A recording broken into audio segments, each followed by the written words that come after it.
Good morning. Thank you for joining us today for one of the six individual interviews that we have with candidates for the Marco Island City Council. I'm Steve Stefanides. This is Steve Gray, one of those wonderful guys and gals that stepped up and said, we'd like to try to do this, and we appreciate that. Steve, starting out, would you just give like about just a quick 2-minute synopsis of where you're from and why you decided to do this? Thank you for the question. I spent most of my life in the Chicago area in Northbrook, Illinois. I've been so impressed with the people on this island, the passion, and it keeps infusing me with more passion that helped instill my interest in running. And I have a great deal of respect for democracy, and this was my chance to, I believe, have a quality conversation with the residents of Marco Island and help them choose the direction they want for their island. I have a strong business background. I was a buyer at Marshall Fields, have some very good business consulting skills. I ran a bank for Harris Bank in Chicago. I was in charge of their middle market banking, institutional markets, not-for-profits. So I've had a great deal of business experience. I started a business. I've invested in a few businesses. Really, I'm very good at management. I've managed up to 150 people, direct and indirect, and I know how to build the right kind of culture. And I really believe that I have the ability to improve the conversation on Marco Island for the benefit of the community. We need a more listening, inclusive, and respectful culture. Everybody's voices matter, and I want to make sure that they're all heard and that we drive an agenda that makes sense for Marco Island. And I want to make sure, because some people are concerned, I don't want to raise taxes. I'm not interested in that. I'm here to build operational excellence, if I can, within the structure of Marco Island. It's a AAA rated community. This could be one of the best run municipalities in the United States. Great. Thanks, Steve. We're going to do about 7 questions. A couple of them are broken up into several different segments. Anyhow, in your opinion, what are the top 3 issues that Marco Island residents care about the most? And what would you do? Okay, what steps would you take to address those particular issues? 3 of them. Thank you for asking. We've been looking at surveys. We've talked to many of the residents. The 2022 resident survey referenced there was a 6% level of trust in the city council. You make real change by building trust, creating a culture that is effective and inclusive. I'm interested in leveraging the wisdom of the crowd. There are so many incredible subject matter experts here that we just need to leverage that. I have not found a resident that said they would ride the trolley. So the trolley issue is one that is sensitive to many residents. The short-term rentals is one that we definitely have to get a leash on. It affects the fabric of the community. If we have nothing but short-term rentals on this island, our houses of worship are not going to be served by the residents. We'd lose the fabric of the community. So I believe the short-term rentals are important. I believe listening to the residents is essential, which is why I'm representing their opposition to the trolley. And I also believe that we need operational excellence in the government. There are people talk about the permitting process, code enforcement, etc. So the top 3 issues are to take care of the operational gaps in this municipality and better serve the community. Great. Thanks, Steve. How would you propose the city adjust the budgeting process? We've just finished going through the budgeting process for this year, for the next year, 2024 to 2025. How would you propose making any changes if, in fact, you feel changes are necessary at this time? Thank you for that question. I have a lot of strong feelings on this topic. They're influenced by my long relationship as a board member on a wonderful company in Missouri. We do 5-year forecasts and update them every 6 months. So we stay current on what's happening this year. We look at our contingencies on how to stay on task, but we're always looking out. The best way to do this is to map out up to 5 years in terms of the capital needs of a community as well as the cash flows. What I just brought up is not something that's comfortable to a municipal governance structure. But all of this can be planned out. You cannot forecast early enough or strongly enough. So I am a huge believer in getting all the information into the hands of the community as quickly as we can. And I'd like to do it more often and then have updates with them. Great. Are the city's advisory committees effective as they were originally designed 26 years ago when we became a city? What are your suggestions if, in fact, you feel that there is some adjustments that are necessary? I'm seriously dazzled by the skill set and capabilities and the decencies of the Marco Island community. It's incredibly differentiated. You solve problems and drive to strong decisions by putting the right people in the room to have the right conversations. And you don't get clouded with special interest distortions. Those advisory committees should be packed with the passionate people that really care about those topics, that want to drive to the right conversations. I think it's important that ideally city council members should be attending each one of those in some maybe interface phase between them and the council. We need to have the most robust conversations on every topic. We grind through the decisions with the best people, and I'm highly confident we're going to get to the best answers. So I would just leverage those advisories committees to the maximum extent with the people that are really passionate about the topics. Great. How can the city more effectively communicate with its residents? They're the important people that we deal with day in and day out, but how do you feel there is a need to adjust how we communicate with them? Forgive me if this is a poor analogy. If you go see a really good doctor, he's going to explain to you what he intends to do to you, and it's going to be a very respectful process. Communication is everything. We need to be communicating incredibly clearly to our residents. We can diagram and map out what it is we want to do, why we want to do it, and then get into the right conversation about what adjustments should be made to that process. These are not complicated processes. They're very simple. It's about respecting people, respecting the judgment, and you'll get to some really constructive answers if you do that. Okay, another area of great concern with residents is code enforcement. And how, in your opinion, okay, how could you make it more, if you had a magic wand, how could you make code enforcement more effective, okay, for the residents of the community? Well, Steph, I've been looking for a magic wand for quite a while. Still haven't found it. I sat in a 2-hour code enforcement meeting and I saw some very disciplined professionals.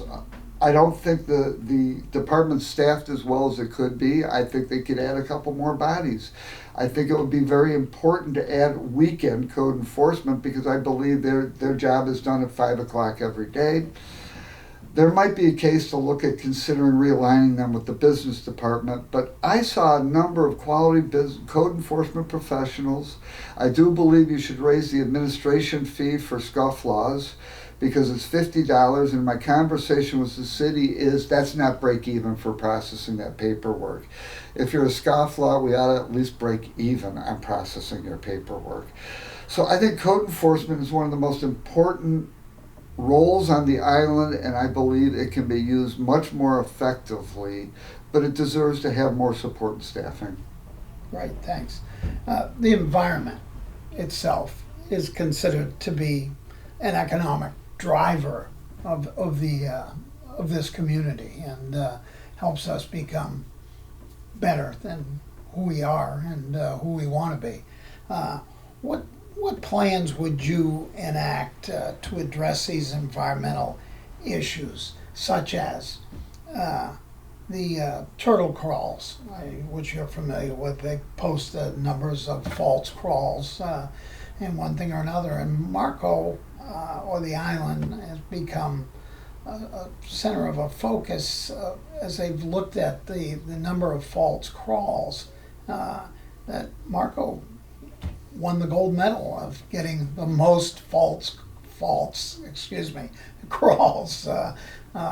in their monthly reports lately. I think it was in July's report, or July or August's report. What would you do to bring us down into a more reasoned area? I've never interviewed a turtle, so I really can't tell you what challenges they face when they try and make this journey. I am a dedicated believer that if you want to protect all wildlife, you have to protect their habitat. We have complexities on this island. You know, there's lights out at 9 o'clock. There are other steps. I do hear confusing things on whether people are allowed on the beach or not after dark, and I think my understanding is they are allowed on the beach, but no lights. I don't know how. I'd have to reach out to some experts to try and help guide me better, but I just know that it all starts with protecting habitat to the maximum extent you can. I'm a big believer we coexist with the natural environment, and I do worry that some of our wildlife doesn't get the legal representation that the rest of us do in terms of protecting their interests. All I know is I would try and do all I could to try and protect their habitat and give them the best chance I can for survival. Right. Okay.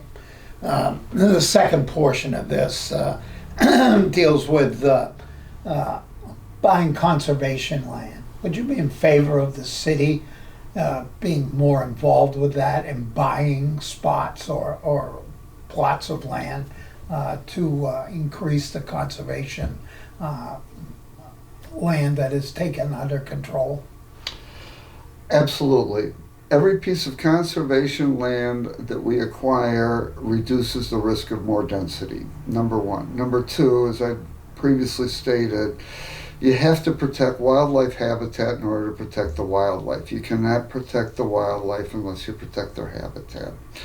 And I also have learned that actually many of the Native American communities turn out to be some of the best stewards of our environment. So I am interested in protecting the environment as best I can.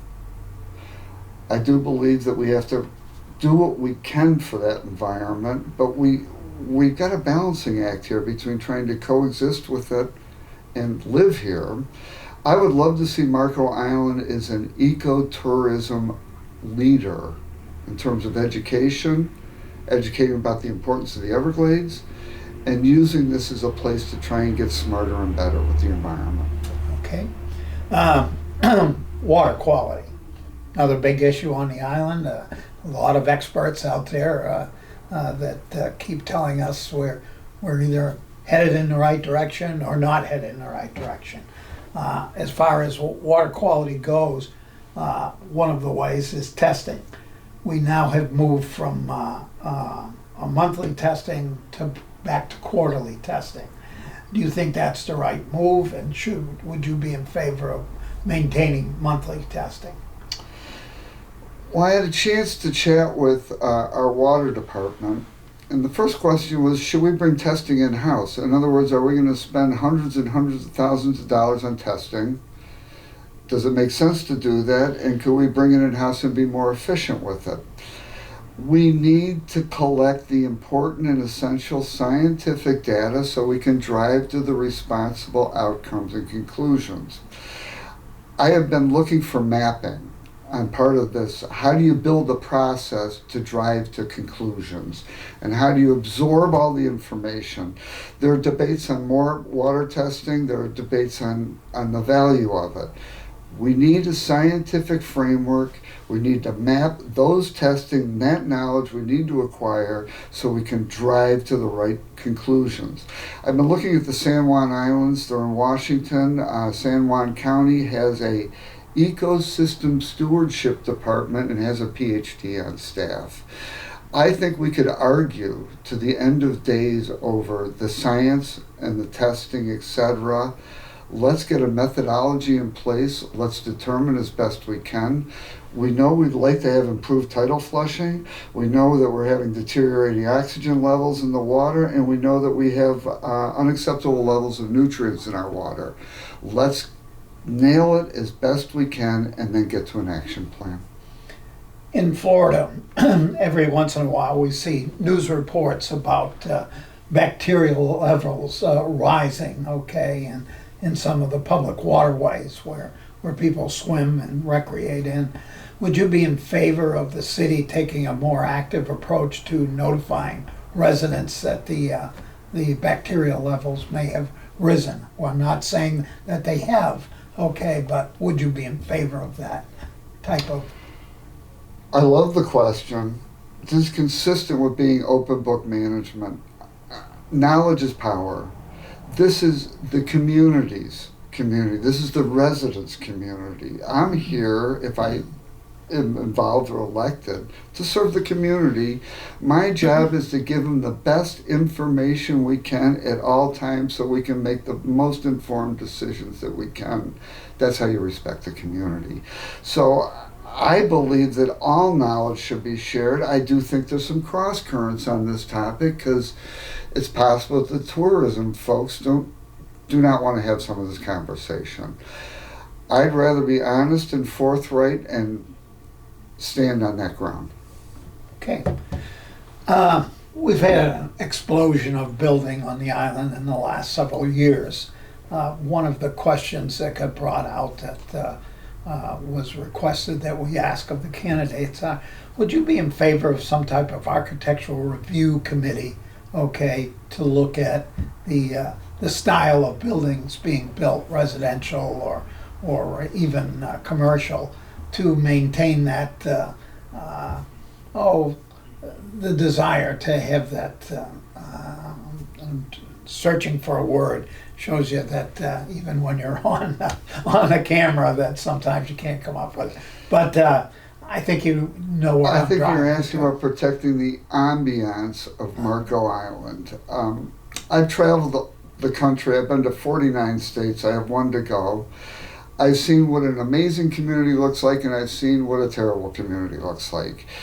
The architectural footprint for a community has meaning, and it has taste. This is a lovely community. It's very differentiated.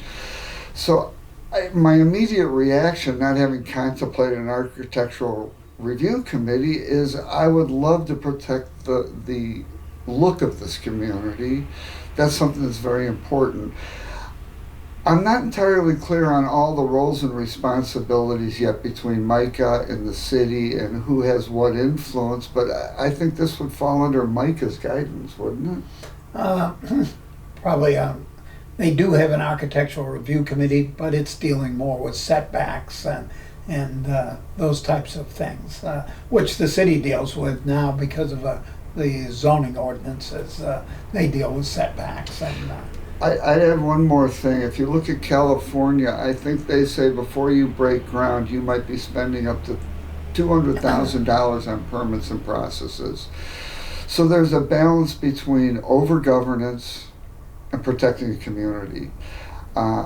I think architectural oversight makes sense, but I have to balance that with unreasonably burdening. That's sort of like process. art. You know it when you see it. Yeah. You know, everybody's got a different opinion. One last thing I'll go back to the water issue. We're at the southernmost end of Collier County. And do you see water issues as being something that needs to be approached regionally versus just little Marco? Or, you know, we are at the southernmost end of, and there are many areas here in the county that don't have sewers, where the people on the island spent the money to sewer its entire area and to get rid of the septic systems that were leaching into the waterways. Yet we still see issues with water quality. What are your thoughts on that? Well, this is one of the most important ecosystems in the United States. The Everglades needs to be protected for the benefit of the country from a number of places. We are adjacent to it. We are its neighbor. We're a barrier island. The larger water ecosystem absolutely impacts Marco Island. They're not separate and distinct. All that can be done, and I know some people in Florida are working hard, and I know some great strides have been made in the Everglades. I think there's a incredibly expensive project underway for reclamation improvement in the Everglades, and I applaud that. We should do all we can within our control for Marco Island and do all we can to communicate to the state and the federal level what they can do to complement our efforts.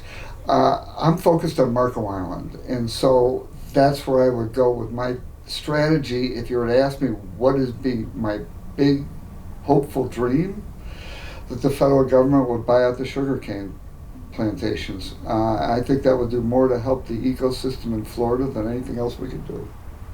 Okay. I'm going to give you a couple minutes for you to go off script and not script, but just off subject and speak to the people about what you think the future holds for Marco if you're elected. Thank you for that. I've developed a lot of affection for many of the residents on this island, and I told them if I'm elected, they have the right to hold me completely accountable. I believe there's a lot of opportunity to improve the culture on the island, to improve how we do. I'd like to get rid of the divisiveness. I think my platform's intended to sharpen the conversation on what kind of future and direction the island would really like to choose. And that's my way of paying my respects to democracy. I think there's many things that we can accomplish here. We just have to work through what those choices are. It's important that people know that I'm funding my own campaign to a large extent, will not take any money from any special interest of any sort. We are not being influenced by any people or any outside influences. I have great respect for my running mate Tamara. We've tested each other's values and we feel very good about what we're doing here and why we're doing it for the residents. So we're interested in driving that conversation. We're interested in I want to earn the respect of this island. And I'm going to do that by working hard. We're trying to win on merit. We've tried to do a great deal of work on a number of subjects to demonstrate to the community that this is our thinking, this is where we're going. We do not want you to be confused about what our agenda is and what we're doing. But our values are not for sale. We're here because we believe we can add to the quality of this island. I have great respect for Tamara as a running mate. The community is loaded with people that are subject matter experts. We have so many people we can draw upon to drive the solutions. So that's really the reference to the committees. We want to staff the committees with the passionate people on the topics, use those conversations. I want to use the wisdom of the crowd for the benefit of the community. So it's really a simple process. My fundamentals are very solid. My methodology is very straightforward. You take in the information, you check special interest at the door so it doesn't cloud your judgment. And I want to be able to look at the community in the eye and say we made the best decisions we could for the community with the information we have available. And I will tell you how I made that decision. What I'm getting from the community in return is unbelievable. The support, the enthusiasm. I have now put myself in a very unique spot. I do not want to let this community down, but I appreciate the opportunity to have the conversation I'm having with the community. Great, Steve. Thanks very much for your time. Okay. This is number 6 out of, no, it's actually number 5 out of the 6 candidates that are running. And we hope you will keep tuning in for the last of our events, and we'll be looking forward to speaking to you. Bye.